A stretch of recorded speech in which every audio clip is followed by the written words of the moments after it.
Bismillahirrahmanirrahim. Assalamualaikum warahmatullahi wabarakatuh. Perkenalkan, kami dari kelompok 1 akan mempresentasikan hasil makalah kami dengan judul pemerintahan. Anggota dari kelompok 1 terdiri atas 2 orang. Yang pertama atas nama Icar Hamasa Putri dengan NIM 2020 S1C021 dan yang kedua atas nama Ida Ayu Tiradita dengan NIM 2020 S1C022. Tujuan dari penulisan makalah ini yang pertama adalah untuk mengetahui sistem pemerintahan Indonesia, pengertian serta alur kinerja pemerintah. Yang kedua, untuk mengetahui lingkup pemerintah pusat dan daerah serta kewenangan kekuasaannya. Yang ketiga, untuk mengetahui bagaimana sistem pemerintahan di Indonesia sebelum amandemen Undang-Undang 1945. Yang keempat, untuk mengetahui bagaimana sistem pemerintah di Indonesia setelah amandemen Undang-Undang Dasar 1945. Yang kelima, mengetahui bagaimana sistem pemerintahan di negara lain, dengan contohnya kita ambil yaitu negara Malaysia. Yang keenam, mengetahui kelebihan dan kekurangan sistem pemerintahan negara Indonesia. Adapun manfaat dari penulisan makalah ini yang pertama adalah bagi pemerintah sebagai media acuan meningkatkan pelayanan mutu yang sebaik mungkin kepada masyarakat. Yang kedua, membaca menambah referensi dan wawasan mengenai sistem pemerintahan Indonesia. Dan yang terakhir, bagi penulis sebagai acuan memenuhi rumusan masalah dan membaca literatur. Baik, langsung saja ke materi selanjutnya yang akan disampaikan oleh rekan saya, Ida Ayu Tiradita. Kepada Ida Ayu Tiradita dipersilahkan untuk menyampaikan materi. Pada materi kali ini tentang pembahasan yakni pengertian pemerintahan akan saya jelaskan. Pendekatan dari segi bahasa kata pemerintah atau pemerintahan, kedua kata tersebut berasal dari kata perintah, yang berarti sesuatu yang harus dilaksanakan. Di dalam kata tersebut terkumpul beberapa unsur yang menjadi ciri khas dari kata perintah, yakni satu, adanya keharusan, menunjukkan kewajiban untuk melaksanakan apa yang diperintahkan. Yang kedua, adanya dua pihak yang memberi dan menerima perintah. Yang ketiga, adanya hubungan fungsional antara yang memberi dan yang menerima perintah. Dan yang keempat, adanya wewenang atau kekuasaan untuk memberi perintah. Pengertian pemerintahan dalam arti luas, yakni segala sesuatu yang dilakukan oleh negara dalam menyelenggarakan kesejahteraan rakyatnya dan kepentingan negara sendiri. Jadi tidak diartikan sebagai pemerintahan yang hanya menjalankan tugas eksekutif saja, melainkan meliputi tugas-tugas lain seperti termasuk dalam tugas legislatif dan yudikatif. Pengertian pemerintahan dalam arti luas, dalam arti sempit, yakni pemerintahan hanya meliputi lembaga yang mengurus pelaksanaan roda pemerintahan di tataran sejajaran eksekutif. Selanjutnya, fungsi pemerintahan. Fungsi pemerintahan diklasifikasikan menjadi 4. 1. Pelayanan, meliputi pelayanan publik dan pelayanan sivil yang mengedepankan kesetaraan. Pelayanan yang dilakukan pemerintahan pusat mencakup masalah hubungan luar negeri, peradilan, keuangan, agama, pertahanan, serta keamanan. 2. Pengaturan, yakni membuat peraturan perundang-undangan yang mengatur hubungan manusia di dalam masyarakat agar kehidupan berjalan lebih harmonis dan dinamis. Yang ketiga, ada pembangunan, yakni pemerintah sebagai pengacu pembangunan, baik itu infrastruktur maupun pembangunan SDM di wilayahnya masing-masing. Yang keempat, ada pemberdayaan, yakni pemerintah berperan mendukung otonomi daerah sehingga masing-masing daerah dapat mengelola sumber daya secara maksimal. Pengertian sistem pemerintahan dalam perspektif ilmu ketatanegaraan umum atau Allgemeine Staatsrecht, yang dimaksud dengan sistem pemerintahan ialah sistem hukum yang ketatanegaraan baik yang berbentuk monarki maupun republik, yaitu mengenai hubungan antara pemerintah dan badan yang mewakili rakyat.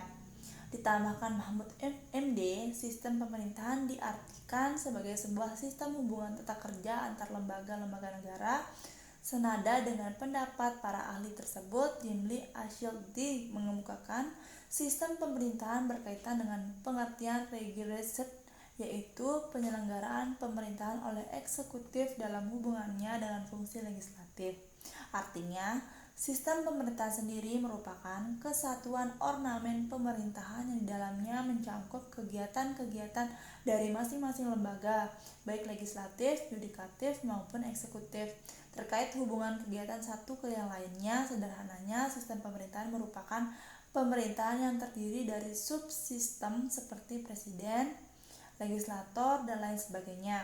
Yang satu dan lainnya berkoordinasi dan saling bergandengan dalam upaya mencapai cita-cita negara.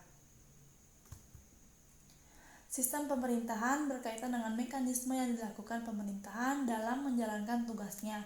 Sistem pemerintahan ini pada era demokrasi modern dapat dibagi dalam 3 kelas, tergantung pada hubungan antara organ-organ pemerintahan yang mewakili 3 fungsi yang berbeda, yaitu pertama ada pemerintahan rakyat mewakili perwakilan dengan sistem parlementer, kedua pemerintahan rakyat melalui perwakilan dengan sistem pemisahan kekuasaan atau sistem presidensial, ketiga ada pemerintahan melalui rakyat dengan disertai pengawasan langsung oleh rakyat. Sistem pemerintahan yang dikenal dunia saat ini yakni ada sistem pemerintahan parlementer, 2 sistem pemerintahan presidensial dan sistem pemerintahan campuran, dan yang terakhir ada sistem referendum. Sistem pemerintahan parlementer, kita kerap mengenal sistem parlementer dalam perjalanan panjang sejarah Republik Indonesia. Indonesia sejatinya tidak lahir dalam bentuk presidensial seperti sekarang ini. Sistem parlementer merupakan sistem pemerintahan di mana hubungan antara eksekutif dan legislatif sangat erat. Hal ini bertolak dari adanya penanggung jawab para menteri terhadap parlemen. Maka setiap kabinet dibentuk harus memperoleh dukungan kepercayaan dengan suara terbanyak dari parlemen. 2. Sistem pemerintahan presidensial. Sistem pemerintahan presidensial merupakan sistem pemerintahan yang terpusat pada jabatan presiden sebagai kepala pemerintahan sekaligus sebagai kepala negara. Dalam sistem ini, badan eksekutif yang diwakili oleh presiden tidak bertanggung jawab kepada badan legislatif yang jika dicontohkan dalam sistem pemerintahan Indonesia diwakili oleh DPR. Kedudukan badan eksekutif lebih kuat dalam menghadapi badan legislatif. Sistem presidensial dapat dikatakan pemerintahan perwakilan rakyat yang representatif. Dengan sistem pemisahan kekuasaan secara tegas, pemisahan antara kekuasaan eksekutif dan legislatif diartikan bahwa kekuasaan eksekutif ini dipegang oleh suatu badan atau organ yang di dalamnya menjalankan tugas tersebut tidak bertanggung pada badan perwakilan rakyat.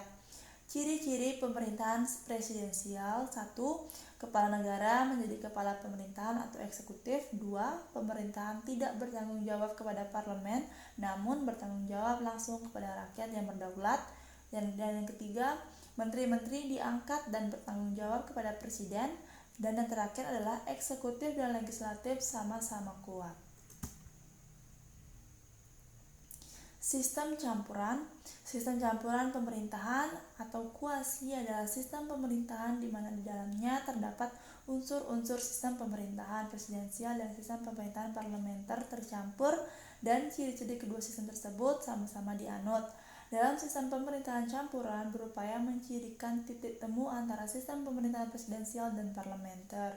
Fungsi ganda presiden sebagaimana dalam sistem pemerintahan presidensial tetap dipertahankan. Namun, sebagai kepala pemerintahan, presiden sebagai kekuasaan dengan perdana menteri yang menimbulkan dual executive system. Yakni yang terakhir adalah sistem referendum. Sistem pemerintahan referendum adalah sebuah sistem pemerintahan dengan pengawasan langsung oleh rakyat terhadap badan legislatif atau sistem Swiss menurut Huda tahun 2011. Dalam sistem referendum, parlemen tunduk kepada kontrol langsung oleh rakyat. Sistem pemerintahan Indonesia sebelum diamandemen. Lembaga negara atau lembaga pemerintahan dalam sistem pemerintahan Republik Indonesia berdasarkan Undang-Undang Dasar tahun 1945 sebelum amandemen ada 6, yakni MPR, DPR, Presiden, DPA, BPK, dan MA. Lembaga-lembaga tersebut memegang kekuasaan negara-negara masing-masing berdasarkan ajaran Trias Politika yang membagi kekuasaan negara menjadi 3, yaitu ada legislatif, eksekutif, dan yudikatif. Maka dari 6 yaitu MPR, DPR, Presiden, DPA, BPK, dan MA termasuk di dalamnya. Kekuasaan legislatif menurut sistem pemerintahan Indonesia sebelum diamandemen. Kekuasaan legislatif adalah pembuat undang-undang.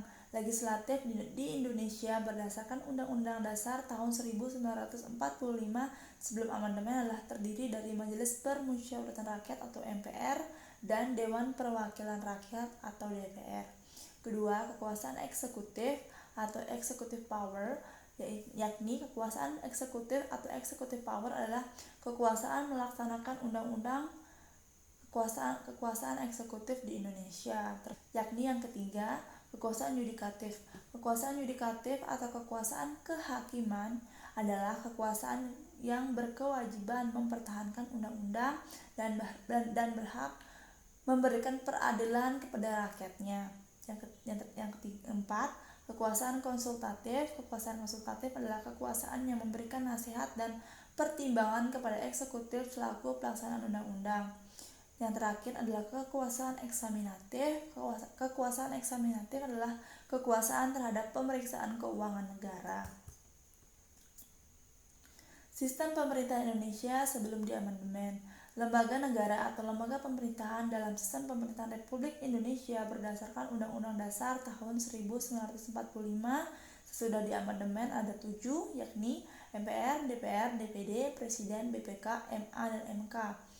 Lembaga-lembaga tersebut memegang kekuasaan negara masing-masing, yakni dapat kita jelaskan dalam paparan berikut. Ada kekuasaan legislatif adalah pembuat undang-undang terdiri dari Majelis Permusyawaratan Rakyat atau MPR dan Dewan Perwakilan Rakyat atau DPR dan Dewan Perwakilan Daerah atau DPD. Kekuasaan eksekutif yakni kekuasaan melaksanakan undang-undang. Hal ini berdasarkan Undang-Undang Indonesia, yakni dapat kita ketahui yang dipegang oleh Presiden. Yang ketiga adalah kekuasaan yudikatif. Kekuasaan yudikatif adalah kekuasaan yang berkewajiban mempertahankan undang-undang dan berhak memberikan peradilan kepada rakyatnya. Badan yudikatif sesuai dengan undang-undang, yakni badan-badan yang berkuasa memutus perkara. Kekuasaan eksaminatif yakni kekuasaan dalam pemeriksaan keuangan negara seperti BPK. Otonomi. Persoalan otonomi bukanlah persoalan hukum dan pemerintahan saja, akan tetapi ia menyangkut juga aspek sosial, politik, budaya, ekonomi, dan lain sebagainya. Sehingga persoalan tersebut tidak mungkin dikaji secara monodisipliner, akan tetapi harus secara multi atau interdisipliner. Selain itu, pengertian terhadap otonomi adalah merupakan suatu konsep yang dinamis, senantiasa mengikuti dan mengalami perkembangan sejalan dengan perkembangan pemerintahan dan tumbuh dan berkembang dalam masyarakat. Titik batas otonomi daerah pada dasarnya terletak pada percepatan pembangunan dan pelayanan langsung terhadap masyarakat sehingga tercipta masyarakat adil dan makmur sesuai dengan alinea keempat Undang-Undang RI tahun 1945. Dalam kepustakaan dikenal dua bentuk otonom, yaitu otonom terbatas dan otonomi luas. Menurut Bagirmanen, suatu otonomi dapat digolongkan sebagai otonomi terbatas apabila pertama, urusan-urusan rumah tangga daerah ditentukan secara kategoris dan perkembangannya diatur dengan cara-cara tertentu. Kedua, apabila sistem pemerintahan dan pengawasan dilakukan sedemikian rupa sehingga dapat otonom kehilangan kemandirian untuk menentukan secara bebas cara-cara untuk mengatur dan mengurus rumah tangga di daerahnya.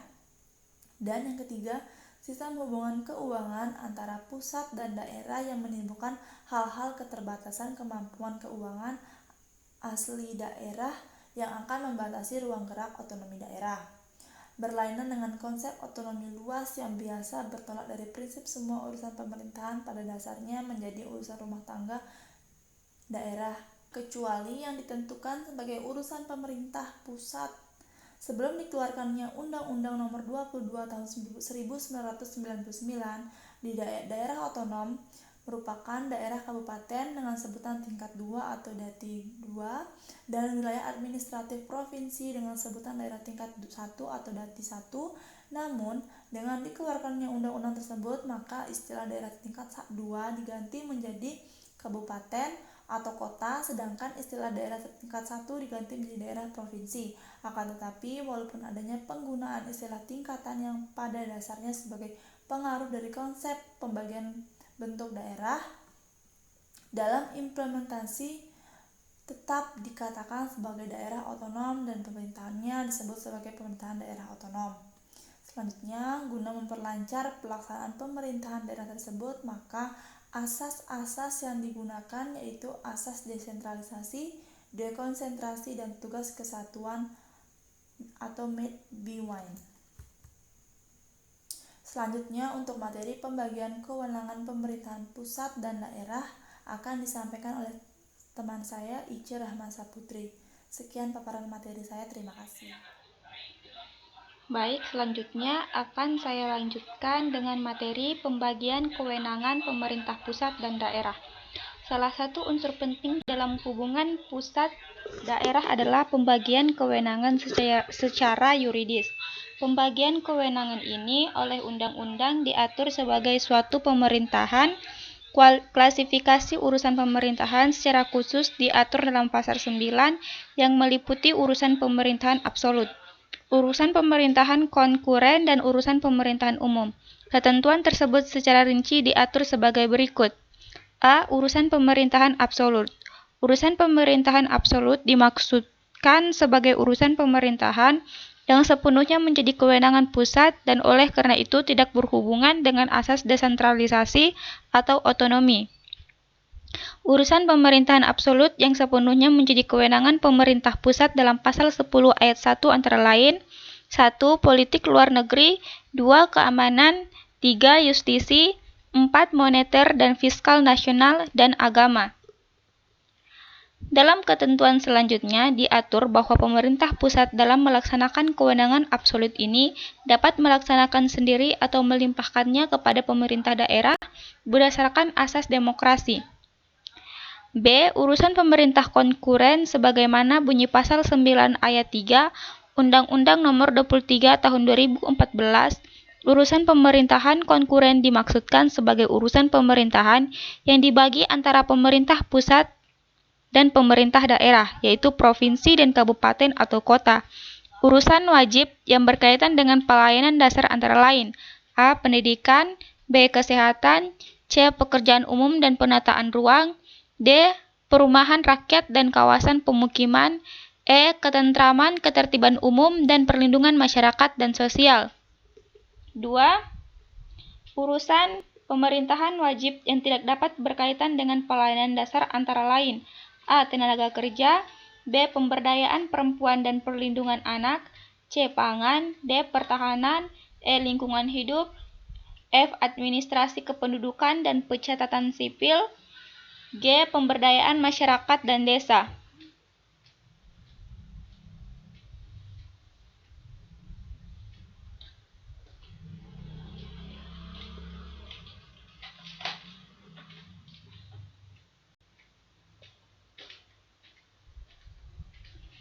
Selanjutnya, sistem pemerintahan negara lain.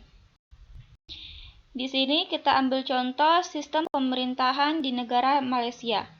Mengambil contoh dari negara Malaysia, bentuk pemerintahan negara Malaysia yang berbentuk monarki demokrasi atau monarki konstitusional yakni menganut sistem pemerintahan kerajaan yang berdasarkan konstitusi, bukan kerajaan mutlak tanpa konstitusi, monarki absolut, atau dalam perspektif Malaysia disebut kerajaan demokrasi berparlemen.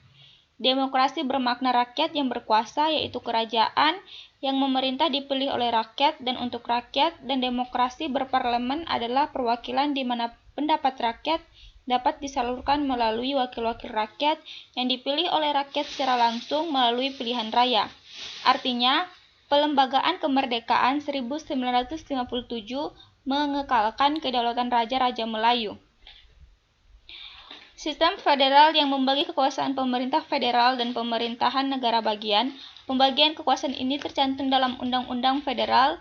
Walaupun Undang-Undang Dasar menggunakan sistem federal, namun sistem ini berjalan dengan kekuasaan yang besar dari pemerintah pusat. beberapa kewenangan dari pemerintah federal antara lain: A. Urusan luar negeri, B. Pertahanan dan keamanan nasional, C. Kinerja dan kekuasaan federal dan keamanan sosial, D. Polisi, hukum perdata dan hukum pidana, E. Prosedur administrasi keadilan, F. Kewarganegaraan, G. Keuangan, H. Industri, perdagangan dan perniagaan, I. Pendidikan, kesehatan dan ketenagakerjaan, J. Perkapalan, navigasi dan perikanan, K. Komunikasi dan transportasi. Sedangkan beberapa kewenangan negara bagian Malaysia antara lain adalah A. Hal-hal yang berkaitan dengan praktik agama Islam dalam negara, B. Hak kepemilikan tanah, C. Izin pertambangan, D. Pertanian dan eksploitasi hutan, E. Pemerintahan kota, F. Kerja publik demi kepentingan negara.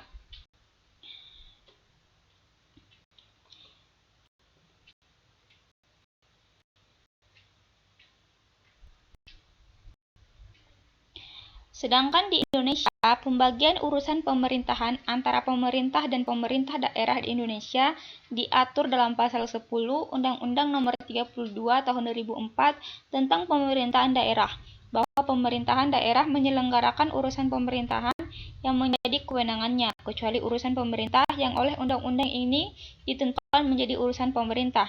Dalam menyelenggarakan urusan pemerintahan yang menjadi kewenangan adalah sebagaimana dimaksud pada ayat 1, pemerintah daerah menjalankan otonomi seluas-luasnya untuk mengatur dan mengurus sendiri urusan pemerintah berdasarkan asas otonomi dan tugas pembantuan. Selanjutnya, kelebihan dan kekurangan sistem pemerintahan Indonesia.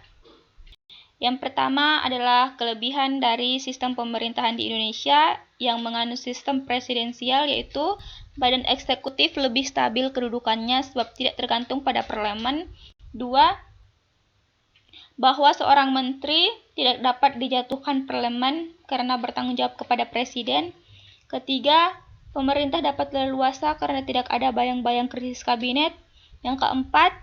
Legislatif bukan tempat kaderisasi untuk jabatan-jabatan eksekutif sebab dapat diisi oleh orang luar, termasuk juga anggota parlemen sendiri. Yang 5, masa jabatan badan eksekutif lebih pasti dengan jangka waktu tertentu, misalkan masa jabatan Presiden Amerika Serikat selama 4 tahun, sedangkan Presiden Indonesia selama 5 tahun. Yang 6, penyusun program kerja kabinet lebih mudah disesuaikan dengan jangka waktu masa jabatan. Selanjutnya, kekurangan atau kelemahan dari sistem pemerintahan Indonesia. Yang pertama, sistem pertanggungjawaban kurang begitu jelas. Yang kedua, pengawasan rakyat lemah. Yang ketiga, kekuasaan eksekutif di luar pengawasan langsung badan legislatif, sehingga dapat menimbulkan kekuasaan mutlak. Yang keempat, pembuatan keputusan atau kebijakan publik umumnya hasil tawar-menawar antara eksekutif dan legislatif, sehingga dapat terjadi keputusan tidak tegas dan memakan waktu yang lama. Yang kelima, pengaruh rakyat dalam kebijakan politik negara kurang mendapat perhatian. Jadi, kesimpulan dari makalah ini adalah dari seluruh pembahasan makalah ini kami dapat simpulkan bahwa sistem pemerintahan negara Indonesia menggambarkan adanya lembaga-lembaga yang bekerja dan berjalan saling berhubungan satu sama lain menuju tercapainya tujuan penyelenggaraan negara. Lembaga-lembaga negara dalam suatu sistem politik meliputi simpati institusi pokok, yaitu eksekutif, birokratif, legislatif, dan yudikatif. Selain itu terdapat lembaga lain atau unsur lain seperti parlemen, pemilu, dan dewan menteri. Dalam sistem pemerintahan Indonesia, lembaga-lembaga negara berjalan sesuai dengan mekanisme demokratis. Sistem pemerintahan negara Indonesia berbeda dengan sistem pemerintahan yang dijalankan negara lain. Namun terdapat juga beberapa persamaan antara sistem pemerintahan negara, misalnya dua negara memiliki sistem pemerintahan yang sama. Selanjutnya, saran makalah ini mempunyai banyak kekurangan dan jauh dari kesempurnaan. Oleh karena itu, segala kritik dan saran yang bersifat membangun sangatlah penulis harapkan, terutama dari Bapak dosen dan rekan pembaca sekalian, demi kesempurnaan makalah ini di masa mendatang. Semoga makalah ini bermanfaat untuk kita semua dan menambah wawasan kita. Demikian presentasi yang dapat kami sampaikan. Lebih dan kurangnya kami mohon maaf. Semoga dapat bermanfaat bagi kita semua. Wassalamualaikum warahmatullahi wabarakatuh.